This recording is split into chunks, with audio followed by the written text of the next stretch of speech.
اللہ تعالیٰ نے عورت کے سینے میں دو دل کیوں رکھے؟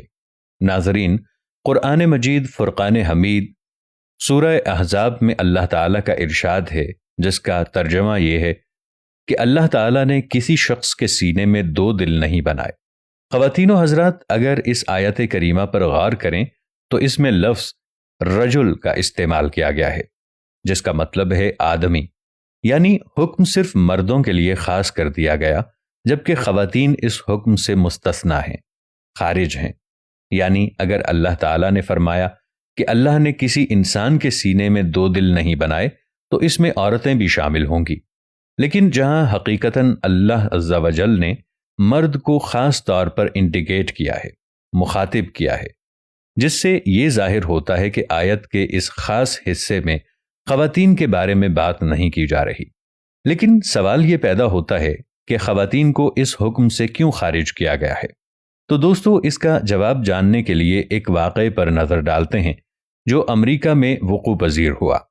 ناظرین محترم، ایک سیمینار جس میں بہت زیادہ علماء شریک تھے، جبکہ ایک پروفیسر قرآن کریم اس کی فصاحت و بلاغت کے بارے میں بات کر رہا تھا، اور ساتھ ہی اس کے کمال درجے کی باریکی کے بارے میں کہ ایک لفظ کو تبدیل کر دینے سے معنی کچھ کے کچھ ہو جاتے ہیں۔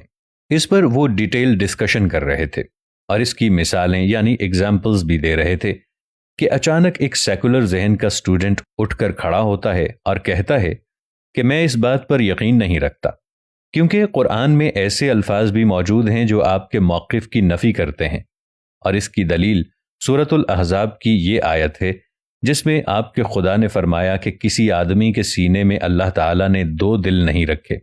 اب غور کیجئے ناظرین کہ اس آیت پر کہ آپ کے خدا نے یہاں صرف آدمی کا ذکر ہی کیوں کیا ہے؟ یہ کیوں نہیں کہا کہ کسی بشر کو ہم نے دو دل نہیں دیے؟ اور کیوں یہ نہیں بتایا کہ سب انسان، مرد ہو یا عورتیں، ایک ہی دل رکھتے ہیں؟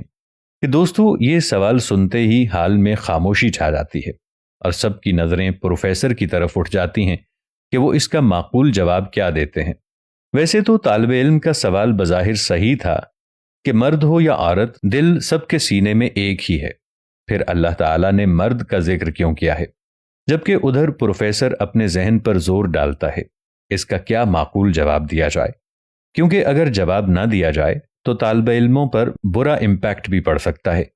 لہٰذا ذہن پر زور ڈالنے کی مکمل کوشش کامیاب ہو جاتی ہے اور آخر کار پروفیسر کا جواب ان کو مل جاتا ہے، جو کہ قرآن پاک کے شاندار علمی اعجاز کو ظاہر کرتا ہے، جس تک پہنچنا قرآن کریم پر غور و فکر کے بنا ناممکن تھا۔ لہٰذا پروفیسر طالب علم سے کہتا ہے کہ ہاں، آدمی ہے جس کے سینے میں دو دل ہونا ناممکن ہے، لیکن عورت کے سینے میں دو دل ہو سکتے ہیں۔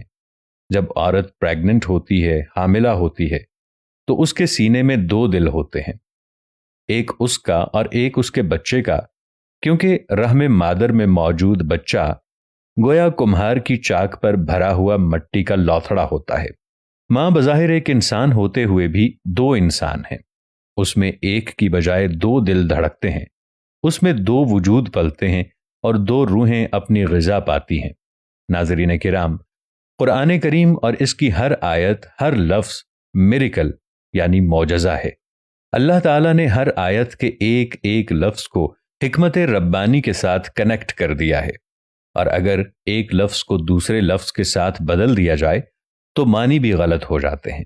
لہٰذا قرآن مجید فرقان حمید کو پوری توجہ کے ساتھ اور سوجھ بوجھ اور سمجھ، غور و فکر، تدبر کے ساتھ پڑھنا چاہیے۔ آخر میں دعا ہے کہ اللہ تعالی ہمیں قرآن پاک پر زیادہ سے زیادہ غور و خوض کرنے کی، فکر کرنے کی اور اس پر ریسرچ کرنے کی توفیق عطا فرمائے۔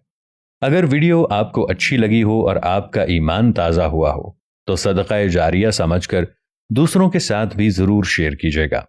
ہو سکتا ہے آپ کے ایک شیئر سے اللہ تعالیٰ کسی کی زندگی، کسی کا دل بدل دے۔